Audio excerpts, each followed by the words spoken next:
ഇവനെ പോലെയുള്ളവരെ, നിങ്ങളുടെ കൂട്ടത്തിൽപ്പെട്ട ഇവനെ പോലെയുള്ളവരെ കുറിച്ച് എന്തുകൊണ്ട് സംസാരിക്കുന്നില്ല? ആദ്യം എക്സ് മദ്രസ ജീവിയായി എനിക്ക് അവസരം തരണം. സോ ഹായ് ഗൈസ്, എല്ലാവർക്കും ഹാപ്പി ന്യൂ ഇയർ. ഈ പുതുവത്സരത്തിൽ നമുക്ക് സന്തോഷത്തിൻ്റെയും സമാധാനത്തിൻ്റെയും ഒക്കെ വീഡിയോ റിയാക്ട് ചെയ്യാന്ന് വെച്ചാൽ സമ്മതിക്കുകയല്ല. ഓരോന്നൊക്കെ ഇങ്ങനെ വരും. ഇതിനോട് ദുആ ചെയ്യുകയല്ലാതെ എന്താണ് ഇവര് പറയാനുള്ളത് കേൾക്കട്ടെ. നമുക്ക് എന്ത് ചെയ്യാനാകുമെന്നോർത്ത് വേവലാതിപ്പെടാൻ വരട്ടെ. പെപ്സിയും ലേസും കൊക്കക്കോളയും കോൾഗേറ്റും അത് ഒഴിവാക്കണം. KFCയും അടക്കം നമ്മൾ നിത്യേന ഉപയോഗിക്കുന്ന ഒരുപാട് വസ്തുക്കൾ ഇസ്രായേലിന്റെ പ്രൊഡക്റ്റുകളാണ്. ബാക്കിൽ അവന്റെ ക്ലേവർ ട്രാക്ക് ഇരിപ്പുണ്ട്. ഇവന് വീഡിയോ ഇട്ടാൽ എവിടെയാണെന്നറിയോ? ഇൻസ്റ്റാഗ്രാമിൽ. ഈ ഇൻസ്റ്റാഗ്രാമിന്റെ CEO ആയിട്ടുള്ള ആദം മുസേരി ഒരു ഇസ്രായേലി സിറ്റിസൺ ആണ്. ഞങ്ങൾക്ക് ഇത്ര റീച്ച് ഒന്നും ഇൻസ്റ്റാഗ്രാമില്ലേ? അതൊന്നും കറാമല്ല അല്ലെ? ഉണ്ട് നന്നായിട്ട്. ഇത് നോക്ക് കേട്ടോ, ഇതൊന്നും അറിയത്തില്ലല്ലേ? He's a dual Israeli US citizen. പുള്ളിയുടെ കീഴിൽ വരുന്നതാണ് നിങ്ങൾ ഉപയോഗിക്കുന്ന ഇൻസ്റ്റാഗ്രാം സോഷ്യൽ മീഡിയ പ്ലാറ്റ്ഫോം അല്ല. അതിലാണ് ഇതിന്റെ ഇടയ്ക്കുള്ള ക്ലിപ്പൊക്കെ എവിടെ? മ്യൂസിക് ഒക്കെ ഹറാമാണെന്ന് നാഴേക്ക് 40 നോട്ടം പറയാൻ നീ എന്നിട്ട് കട്ട് ചെയ്ത് കളഞ്ഞാൽ നിനക്ക് നാണം ഉണ്ട്. എന്റെ റിയാക്ഷൻ കണ്ടു കഴിഞ്ഞപ്പോൾ അവന് മനസ്സിലായത് ആ പാട്ട് ഹറാമായിരുന്നു. അത് നൈസായിട്ട് കട്ട് ചെയ്ത് കളഞ്ഞു. ആരും മനസ്സിലായില്ല കേട്ടോ, ആർക്കും മനസ്സിലായില്ല. എന്നിട്ട് ബാക്കി മടക്കി. ഇതിനുള്ള മറുപടി ഞാൻ പറഞ്ഞുതരാം. അതിന് മുന്നേ അള്ളാഹ്ക്ക് വേണ്ടി നീ ആ ഒരു ഹറാമായ കാര്യം നിങ്ങൾ ഒഴിവാക്കിയാല് പടച്ചോന് 100 ഇരട്ടി സന്തോഷം നിങ്ങളുടെ ജീവിതത്തിൽ തരുമെന്നുള്ള കാര്യം ഉറപ്പാണ്. ഇവിടെ മാല, വെള്ളിയുടെ ചെയിനൊക്കെ കയ്യിൽ ധരിക്കുന്നുണ്ട്, അതൊക്കെ കടുത്ത ഹറാമാണ്. അതുകൊണ്ട് പടച്ചോനെ ഓർത്തുകൊണ്ട് എൻ്റെ റബ്ബിന് വേണ്ടിയിട്ട് ഞാനിത് ഉപേക്ഷിക്കുകയാണ് എന്ന് പറഞ്ഞിട്ട് നിങ്ങൾ ഒഴിവാക്കുകയാണെങ്കിൽ പടച്ചോന് 100 ഇരട്ടി സന്തോഷം നിങ്ങളുടെ ജീവിതത്തിൽ തരുമെന്നുള്ള കാര്യം ഉറപ്പാണ്. അതും കൂടി കണ്ടിട്ട് ബാക്കി പറയാം. പ്രിയപ്പെട്ടവരെ നോക്കൂ, അതൊഴിവാക്ക്, ഇതൊഴിവാക്ക്, പിന്നെന്തൊക്കെ ഒഴിവാക്കണ്ട? റബ്ബിനോട് ദുആ ചെയ്യുകയല്ലാതെ ഫലസ്തീൻ മക്കൾക്ക് വേണ്ടി. ഇൻസ്റ്റാഗ്രാമിന്റെ CEO ആയിട്ടുള്ള ആദം മുസേരി, അദ്ദേഹം ഒരു ഇസ്രായേൽ സിറ്റിസൺ ആണ്. ഇത് മാത്രം എന്താ പോയിക്കോട്ടെ? കേൾക്കട്ടെ. നേരത്തെ നമ്മൾ ജോക്കറൂട്ടം ചെയ്ത വീഡിയോ നിങ്ങൾ കണ്ടില്ലേ? അതിൽ ഒരു അക്ഷരം പോലും വ്യത്യാസമില്ലാതെ, ഒരു ഹർഫ് പോലും മാറ്റാതെയാണ് നമ്മുടെ സ്വന്തം വൈദ്യു ചേട്ടനും വീഡിയോ ചെയ്തിട്ടുള്ളത്. ഇനി ഇവരെയാണോ ഇതെന്നെ സംഭവം? ചിരിക്കണ? ഞങ്ങൾ ചിരിക്കണം അതിനകത്ത്. ഓക്കെ, ചിരിക്കാൻ വെയിറ്റ് ചെയ്യേ, ഞാൻ ചിരിപ്പിക്കാം. ഈ വല്ല കൊമ്പിടിയോ ടെലിപ്പതി അങ്ങനെയാണോ ഇവര്? എന്തായാലും കൊള്ളാം. ഫണ്ണ് പൊട്ടങ്ങളാപ്പാ. നമ്മളൊരു സ്കൂളിൽ പഠിക്കുമ്പോൾ, നീ സ്കൂളിൽ പഠിച്ചിട്ടുണ്ടോയെന്ന് എനിക്കറിയത്തില്ല, കാരണം നീ ഫുള്ള് മദ്രസയാണെന്ന് എനിക്കറിയാം. അതുകൊണ്ടാണ് ഈ മണ്ഡലത്തിൽ മൊത്തം വിളിച്ച് പോകുന്നത്. ഞാനൊക്കെ പഠിക്കുന്ന സമയത്ത് ഒരേ ക്ലാസ്സിന് 3 ഡിവിഷൻസ് ഉണ്ട്: A batch, B batch, C batch. അപ്പോൾ A ബാച്ചിൽ എന്താണ് പഠിപ്പിക്കുന്നത് അതേ സംഭവം തന്നെ ആയിരിക്കും ആ ടീച്ചർ B ബാച്ചിലും എന്ന് പറയുന്നത്. ചിലപ്പോൾ അതേ ക്ലാസ്സിൽ പറഞ്ഞ അതേ കോമഡിയോ അതേ എക്സാമ്പിൾസൊക്കെ ആയിരിക്കും B ബാച്ചിലും C ബാച്ചിലും എന്ന് പറയുക.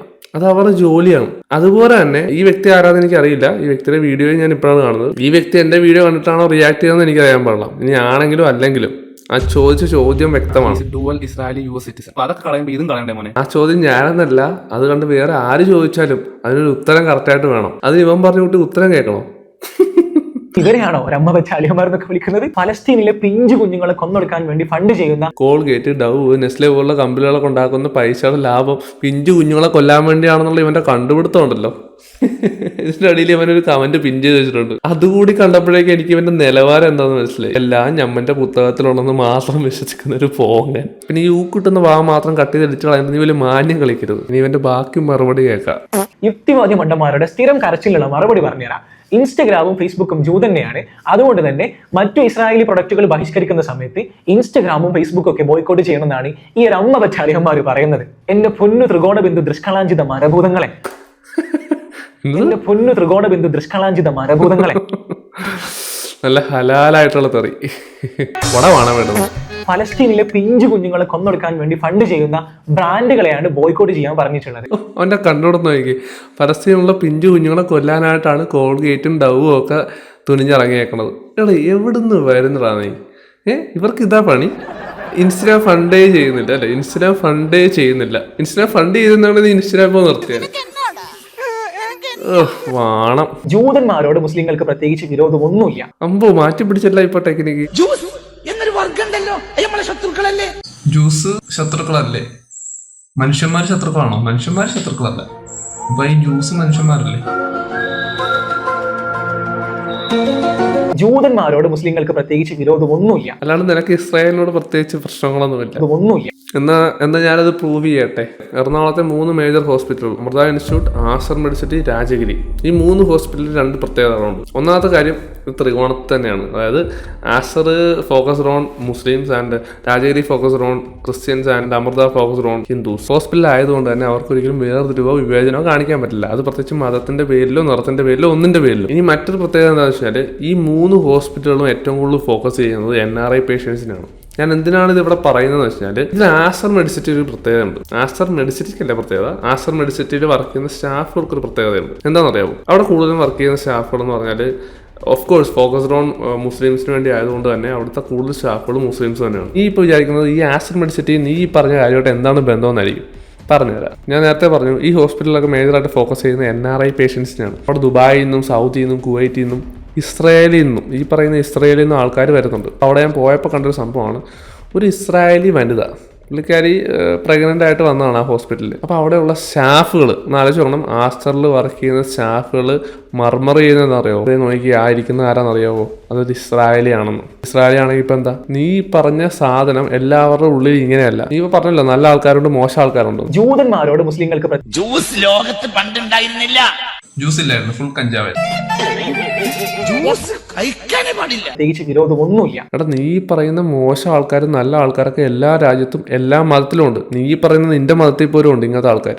നല്ലതും ചീത്ത എന്നൊക്കെ പറഞ്ഞാൽ ഇസ്രായേലിൽ മാത്രമല്ല ചീത്ത ആൾക്കാരുള്ളത്. നല്ല ആൾക്കാരും മോശം ആൾക്കാരും ക്രിസ്ത്യാനിയിലും ഹിന്ദുവിലും മുസ്ലിംസിലും എല്ലാത്തിലും ഉണ്ട്. അല്ലാണ്ട് ഒരു പർട്ടിക്കുലർ രാജ്യത്ത് മാത്രം അടങ്ങിയിരിക്കുന്ന സാധനമല്ല. ഗർഭിണിയായ ഒരു സ്ത്രീ ഇസ്രായേലിൽ നിന്ന് അവിടുത്തെ ഒരു ചികിത്സയ്ക്ക് വേണ്ടി വരുമ്പോൾ അവിടുത്തെ സ്റ്റാഫുകൾ കൂട്ടം കൂടി എന്ന് പറയുവാണ്, എടാ അത് ഇസ്രായേലിയാണ്, അത് മറ്റേതാണെന്ന്. എന്തിനാണ് ഈ ഇവറ്റകൾ ഇങ്ങനെ പറയുന്നത്? അവിടെ വർക്ക് ചെയ്യുന്ന ഏതൊരു സ്റ്റാഫിനോട് ചോദിച്ചാലും അവർക്ക് അറിയാവുന്ന കാര്യമാണ് ഞാൻ ഈ പറയുന്നത്. അപ്പോൾ ഒരു വ്യക്തി ഇസ്രായേലിൽ വന്നുകൊണ്ട് അവർ ഇസ്രായേലിയാണ്, അതുകൊണ്ട് മറ്റേ ആൾക്കാരാണ്, അവരെ ഒന്ന് നോക്കണമെന്ന് പറഞ്ഞാൽ ആ സ്റ്റാഫിന് അങ്ങനെ ചിന്തിക്കാന്നുണ്ടെങ്കിൽ അവിടെ വർക്ക് ചെയ്യുന്ന ഒരു ഡോക്ടർ എന്തൊക്കെ ചിന്തിക്കുന്നുണ്ടോ? അവരെന്ത് വിശ്വസിച്ചായിരിക്കും അവിടെ ചികിത്സയ്ക്ക് വരിക? എന്തിനാണ് ഇങ്ങനെ ഒരു വേർതിരിവ് ആ ഹോസ്പിറ്റലുള്ളവർ കാണിക്കുന്നത്? ഞാൻ ഈ പറഞ്ഞ 3 ഹോസ്പിറ്റലിൽ ഏറ്റവും കൂടുതൽ ഈ ആസ്റ്റർ മെഡിസിറ്റിയിൽ മാത്രമാണ് ഇങ്ങനൊരു വേർതിരിവ് സ്റ്റാഫുകളുടെ ഇടയിൽ ഞാൻ കണ്ടിട്ടുള്ളത്. അവിടെ വർക്ക് ചെയ്യുന്ന ആരെങ്കിലും വീഡിയോ കാണുന്നുണ്ടെങ്കിൽ നിങ്ങൾക്ക് ധൈര്യപൂർവ്വം കമൻറ്റ് ചെയ്യാം. നിങ്ങൾക്ക് പറയാൻ ധൈര്യം ഇല്ലെങ്കിൽ നിങ്ങളൊരു ഫേക്ക് അക്കൗണ്ടിലാണെങ്കിൽ ഇത് കമൻറ്റ് ചെയ്യാമെന്ന് ഞാൻ പറയുള്ളൂ. അല്ലെങ്കിൽ ഇങ്ങനത്തെ ഒരു സംഭവം ശരിയാണെന്ന് നിങ്ങൾക്ക് തോന്നുന്നുണ്ടെങ്കിൽ ഈ കമൻറ്റ് ബോക്സ് നിങ്ങൾ അറിയിക്കണമെന്നാണ് എനിക്ക് പറയാനുള്ളത്. ഇതുപോലൊരു വേർതിരിവ് നീ കാണിച്ചില്ലെങ്കിലും ഇവിടെ ഭൂരിഭാഗമുള്ള ആളുകൾ മൊത്തം ഇങ്ങനെ തന്നെ കാണിക്കും. പിന്നെ നീ 4 നേരം ഇസ്രായേൽ ഇസ്രായേൽ ഇസ്രായേൽ എന്ന് മാത്രം പറയുന്ന നീ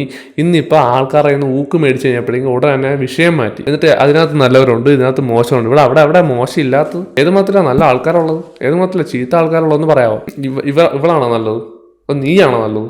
അത് ഇവന്മാരാണോ നല്ലത്? അത് ഇവര് പറയുന്നതാണോ ശരി? ഇത് ആര് പറയണ്ട ശരി? ഈ സാധനത്തില് ആർട്ടിക്കിൾ 14 നിനക്ക് ഇതൊക്കെ ഒന്ന് മേടിച്ച് വായിക്കാമെങ്കിൽ നല്ലതായിരിക്കും. ഇതിലെ ആർട്ടിക്കിൾ 14ഉം 15ഉം ഒക്കെ ഒന്ന് ഇരുത്തി വായിച്ചു കഴിഞ്ഞാല് നിനക്ക് മനസ്സിലാവും നീ എന്താ അപരാധമൊക്കെ പറഞ്ഞു കൂട്ടുന്നത്. പച്ചക്കിരുന്ന് മനുഷ്യനെ വേർതിരിച്ച് കണ്ടേച്ചിരുന്ന് കൊണോണോ പറയുന്നു മതത്തിന്റെ രാജ്യത്തിന്റെയൊക്കെ പേരിൽ.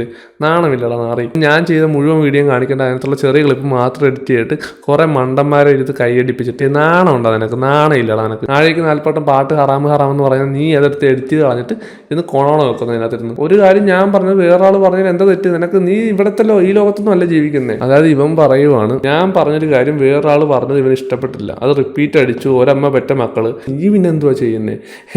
ഈ കാണുന്ന ഫോട്ടോയിലുള്ള എല്ലാ ആൾക്കാരും ഒരു സാധനം തന്നെ വായിച്ചിട്ട് അത് തന്നെയാണ് പറഞ്ഞു വരുത്തിക്കൊണ്ടിരിക്കുന്നത്. പല ആൾക്കാരും പല രീതിയിലാണ് പറയുന്നത്.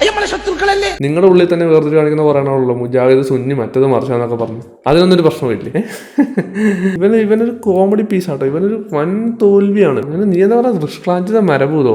നീ എന്തൊരു മരവാണമാണ്. ഇന്ത്യയിലെ തീവ്രവാദികളായ ചാണക സംഖ്യകൾ വർഗീയത പറഞ്ഞുകൊണ്ട് ഇവിടുത്തെ മുസ്ലിമീങ്ങളെ കൊന്നൊടുക്കുന്നുണ്ട്. അതിന്റെ പേരിൽ ഇവിടുത്തെ നല്ലവരായ ഹൈന്ദവ സഹോദരരോട് മുസ്ലിങ്ങൾക്ക് ഒരു ദേഷ്യമില്ല. അതുപോലെ തന്നെ കയ്യിൽ നിന്ന് പോയപ്പോഴേക്കൂടെ തന്നെ മാറ്റിപ്പിടിച്ച് ഇസ്രായേലിൽ നല്ലവരായിട്ടുള്ള ആളുകളൊക്കെ ഉണ്ട്, അല്ലാണ്ട് ഇസ്രായേൽ എല്ലാവരും ഞങ്ങൾ കുറ്റപ്പെടുത്തുന്നില്ല. ഇസ്രായേലിൽ നരഭോജികളായ ചുരുക്കം ചില ജൂതന്മാരാണ് ഫലസ്തീൻ പിഞ്ചു കുഞ്ഞുങ്ങളെ കൊന്നൊടുക്കുന്നത് എന്ന് വെച്ച് എല്ലാ ജൂതന്മാരും അങ്ങനെയാണെന്നല്ല, മറിച്ച് ഒരുവിധം ഇസ്രായേലിലെ ഭൂരിഭാഗം ജൂതന്മാർ. ഇവിടെയാണ് നിനക്ക് തെറ്റിയത്. ഞാനൊരു താത്തേനെ റിയാക്ട് ചെയ്തായിരുന്നു. നിനക്ക് അവരെ പറ്റി ഒരു വാക്ക് നിനക്ക് സംസാരിക്കാൻ തോന്നി, അത് നിനക്ക് പറ്റിയില്ലേ? ഇവനും ഇവളും കൂടി സംസാരിക്കാൻ തുടങ്ങിയുള്ള അവസ്ഥ എന്താണെന്ന് നിനക്കറിയാലോ. ഇതുപോലെ തന്നെ ഇരിക്കും കറക്റ്റ് പറഞ്ഞു. അതുകൊണ്ട് ഞാൻ പറഞ്ഞ കാര്യം ഒരു 100 പേർ റിപ്പീറ്റ് അടിച്ച് പറഞ്ഞത് കൊണ്ട് ഞങ്ങളെല്ലാം ഒരമ്മ പറ്റ മക്കളാണെന്നുണ്ടെങ്കിൽ നീയും നിന്റെ ഈ തൊപ്പി വെച്ച ആൾക്കാരെല്ലാം കൂടി റിപ്പീറ്റ് അടിക്കുന്നത് ഒരു പുസ്തകത്തിൽ പറഞ്ഞ കാര്യം തന്നെയാണ്. ഇത് തന്നെയാണ് ഈ ഛർദ്ദിച്ച് തുപ്പിക്കൊണ്ടിരിക്കുന്നത്, ഇത് തന്നെയാണ് ഈ റിപ്പീറ്റ് അടിച്ചുകൊണ്ടിരിക്കുന്നത്. ഓക്കെ, പിന്നെ ചില ആൾക്കാർ വലിയ പ്രൗഡോടെ പറയുന്നത് കേട്ടു, നീയൊക്കെ പറഞ്ഞതുകൊണ്ട് ഇവിടെ ഒരു മാറ്റം സംഭവിക്കാൻ. നമ്മൾ ആര് പറഞ്ഞു മാറ്റം സംഭവിക്കുന്നില്ല? ഇതൊന്ന് കേട്ടോ എനിക്ക്. കേരളത്തിൽ ഇപ്പോൾ ഒരു എക്സ് മുസ്ലിം വിപ്ലവം നടക്കുന്നുണ്ട്. യൂത്ത്, പ്രത്യേകിച്ച് സ്ത്രീകൾ മതത്തിലെ വിവേചനത്തെക്കുറിച്ച് ചിന്തിക്കാൻ തുടങ്ങിയിട്ടുണ്ട്. അതിന്റെ കൂട്ടത്തിൽ ഇങ്ങനെ ഒബ്വിയസ് ആയി സ്ത്രീകളെ അധിക്ഷേപിക്കുന്നവരെ വിമർശിക്കുന്നത് പോലും നിങ്ങൾക്ക് താങ്ങാൻ പറ്റില്ല എന്നത് മതം വിടണോ എന്ന് ആലോചിച്ചു നിൽക്കുന്നവരെ ഒന്നുകൂടി പ്രോത്സാഹിപ്പിക്കുകയുള്ളൂ. അപ്പോൾ നിങ്ങളുടെ പ്രോത്സാഹനം നന്നായി തുടരുക. കഴിഞ്ഞ ദിവസം സംഭവിച്ചൊരു കാര്യമാണ്, പുള്ളി പള്ളി പോകത്തില്ല, നിസ്കരിക്കത്തില്ല, ഓതത്തില്ല. അപ്പം പുള്ളി പറയുന്നത് പെൺകുട്ടികൾ പഠിക്കണ്ട, കല്യാണം കഴിച്ചോ. ഞാൻ പറഞ്ഞു കല്യാണം കഴിക്കാൻ താല്പര്യമില്ല, എനിക്കിനി PG എടുക്കണം. പറഞ്ഞ് കല്യാണം കഴിഞ്ഞിട്ടാണ് PG എടുക്കാലോ. അപ്പൊ ഞാൻ പറഞ്ഞു കല്യാണം കഴിച്ചു കഴിഞ്ഞാൽ കൊച്ചിനെടുക്കാനേ പറ്റത്തുള്ളൂ, PG എടുക്കാൻ പറ്റത്തില്ല. ഇസ്ലാമികപരമായി ശരി, അങ്ങനെ പറഞ്ഞപ്പോഴത്തേക്കും പുള്ളി പറയാണ് ഓക്കെ പഠിക്കുന്നതിന് കുഴപ്പമില്ല, വിശ്വാസം വേണോന്ന് പറഞ്ഞു. ആദ്യം ഈ ചോദ്യത്തിനൊക്കെ മുമ്പ് ഇതൊക്കെ പറയാൻ താൻ ആരുവാ എന്നൊക്കെ ചോദിച്ചുകൂടായിരുന്നു. ചോദിച്ച എന്നെ വീട്ടിൽ നിർത്തത്തില്ല. ഇതാരാ, വീട്ടിലുള്ള ആളാണോ? റിലേറ്റീവ് ആണ്, ബന്ധുവാണ്, ശല്യക്കാരനായ ബന്ധു. അതെ. ശരി, ആ ബന്ധു പിന്നെ എന്തൊക്കെ ശല്യങ്ങൾ ഉണ്ടാക്കാറുണ്ട്? അപ്പൊ ഞാൻ ഇങ്ങനെ പറഞ്ഞു. അപ്പം പുള്ളി പറഞ്ഞ വിശ്വാസം വേണം എന്ന് പറഞ്ഞു. ഞാൻ നിസ്കരിക്കാറുണ്ട്, ഓതും. അപ്പം ഇവരെന്ന് പറയുന്ന വിശ്വാസം എന്ന് പറയുന്ന മതം എന്ന് പറയുന്ന സ്ത്രീകൾ മാത്രം അടിച്ചമർത്താനുള്ള ഒരു ഐക്കണായിട്ട് അവർ കണ്ടേക്കുവാണ്. എനിക്ക് പലപ്പോഴും തോന്നിയിട്ടുണ്ട്. ഒരിക്കലും ഈ തലമറിക്കുന്ന കാര്യം, എനിക്ക് ഹിജാബ് ഇടാൻ ഒട്ടും താല്പര്യമില്ലാത്ത ഒരാളാണ്. പിന്നെ എന്നെ വീട്ടിൽ നിർത്തത്തില്ല. വാപ്പ പറഞ്ഞിട്ടുണ്ട് കുഴപ്പമില്ല, പക്ഷേ വീട്ടിൽ നിൽക്കണ്ട, ഹിജാബ് ഇട്ടില്ലെങ്കിൽ വീട്ടിൽ നിൽക്കണ്ട, ഇറങ്ങിക്കോണം എന്റെ വീട്ടിൽ നിന്ന്. പിന്നെ പഠിച്ചൊരു ജോലി വാങ്ങിച്ചിട്ട് ഭാവിയിൽ എനിക്കത് മാറ്റാൻ പറ്റുമായിരിക്കും. കാരണം ഞാനൊരു ചെറിയ എക്സാമ്പിളോട് പറയാം. ഡിക്കാത്ലോൺ എന്ന് പറയുന്നൊരു ഷോപ്പുണ്ട്, നിങ്ങൾക്ക് അറിയാലോ അല്ലേ? അവിടുത്തെ ഒരു പ്രത്യേകത എന്താ വെച്ചാൽ നമുക്ക് അവിടെ കയറി കഴിഞ്ഞാൽ കംപ്ലീറ്റ് ഫ്രീഡം ആണ്. അവിടെ ആരും നമ്മളൊന്നും ചോദിക്കാൻ പറ്റത്തില്ല. അവിടുത്തെ സ്റ്റാഫുകളൊന്നും ഒരിക്കലും നിങ്ങൾക്ക് എന്ത് വേണം, നിങ്ങൾ ഇതെടുത്തോളൂ അതെടുത്തോളൂ ഒന്നും പറയാൻ പറ്റത്തില്ല. ഇഷ്ടമുള്ളത് നോക്കാം, നിങ്ങൾക്ക് ഇഷ്ടമുള്ളത് യൂസ് ചെയ്ത് നോക്കാം, എന്നിട്ട് നിങ്ങൾക്ക് ഉറപ്പുണ്ടെങ്കിൽ മാത്രം എടുത്താൽ മതി. ആരും നിങ്ങളോട് ചോദിക്കാൻ പറ്റത്തില്ല. അതായത് അത്രയും ഫ്രീഡം തരുന്ന ഷോപ്പ് ആയതുകൊണ്ട് ആളുകൾക്ക് അങ്ങോട്ട് പോകാൻ ഭയങ്കര താല്പര്യമായിരിക്കും. ഇപ്പോഴും ആൾക്കാർക്ക് ഫ്രീഡം കിട്ടുന്ന സ്ഥലത്തേക്ക് പോകാനായിട്ട് എപ്പോഴും ഒരു താല്പര്യം ഉണ്ടാവും. ഞാൻ നിസ്കരിക്കാറുണ്ട്, ഓതാറുണ്ട്. ഒരിക്കലും ഒരു 2-3 മുടി പുറത്ത് കണ്ടെന്ന് പറഞ്ഞ പോകുന്ന വിശ്വാസമാണെങ്കിൽ അത് പൊക്കോട്ടെ എന്ന് ഞാൻ വിചാരിക്കും. കാരണം ഒരിക്കലും വിശ്വാസം എന്ന് പറയുന്ന ഒരാൾ പുറമേ കാണിക്കുന്ന ഒരു കാര്യമല്ല, മനസ്സിൽ വേണ്ട ഒരു കാര്യമാണ്. നമ്മളും ദൈവവും തമ്മിൽ വേണ്ട ഒരു കാര്യമാണ്. ദൈവം അല്ലെങ്കിൽ ആ ഒരു ശക്തി. നല്ല കാര്യത്തിനൊക്കെ ഫ്രീഡം കിട്ടുന്ന സ്ഥലത്തേക്ക് എപ്പോഴും ആൾക്കാർക്ക് ഒരു ചായ ഉണ്ടാവും. അപ്പൊ നീയൊക്കെ ഇതുപോലത്തെ കുറെ റൂളും വെച്ചിട്ട് ഒരു പുസ്തകം പറഞ്ഞ അനുസരിച്ച് പോകാൻ പറഞ്ഞു കഴിഞ്ഞാൽ ഇവിടുത്തെ ആൾക്കാർ ആരെങ്കിലും അനുസരിക്കുമോ? ഈ കാലത്ത് ഇവനും താത്തയ്ക്കും വേണ്ടിയുള്ള വീഡിയോ സെപ്പറേറ്റ് ആയിട്ട് ചെയ്യേണ്ട ഒരു അവസ്ഥയിലേക്ക് എത്തി ഞാൻ.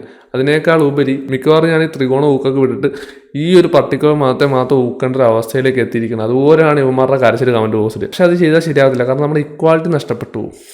എന്താണെങ്കിലും നീയും മറ്റേ താത്തയും തമ്മിൽ വലിയ വ്യത്യാസമൊന്നുമില്ല. കുറെ മണ്ടന്മാർ നിന്നെ ഫോളോ ചെയ്യുന്നുണ്ട്, നിന്റെ മതത്തിലുള്ളവർ മാത്രം. നീ പറയുന്നതാണ് ശരിയെന്ന് മാത്രം അന്ധമായിട്ട് വിശ്വസിക്കുന്ന കുറച്ച് ആൾക്കാർ നിന്റെ കൂട്ടത്തിലുണ്ട്. അതുകൊണ്ട് മാത്രം ജീവിച്ചു പോകുന്നതാണ്. അപ്പോൾ മാറ്റങ്ങളൊക്കെ തനിയേ പതിയെ വന്നോളും കേട്ടോ. 24 മണിക്കൂർ ഈ മതത്തിന്റെ പേര് മാത്രം സംസാരിച്ച് അല്ലെങ്കിൽ ഇസ്രായേലിന് വേണ്ടി മാത്രം എതിർത്ത് സംസാരിക്കുന്ന നീ ഒരു മരപ്പാട് തന്നെ. ഉള്ളൊന്നും പറയാനല്ല മോനെ, നിനക്കുള്ള ഊക്ക് വഴിയേ തരാം. ഓക്കെ, നീ കുറെ മണ്ടത്തരങ്ങളൊക്കെ പറഞ്ഞു വെച്ചിട്ടുണ്ട്, അതെല്ലാം ഞാൻ തരുന്നുണ്ട്. ഓക്കെ, അപ്പൊ ഇത്രയേ ഉള്ളൂ ഇന്നത്തെ വീഡിയോ. ഊയറായിട്ടൊന്ന് മനസ്സമാധാനത്തോടെ ഒരു എന്റർടൈൻ വീഡിയോ ചെയ്യാന്ന് വെച്ചാൽ സമ്മതിക്കരുത് ഈ ശവങ്ങൾ. ഓക്കെ ഗൈസ്, ഞാൻ ഉടനെ നല്ലൊരു റിയാക്ഷൻ ആയിട്ട് വരുന്നതായിരിക്കും. Bye for now.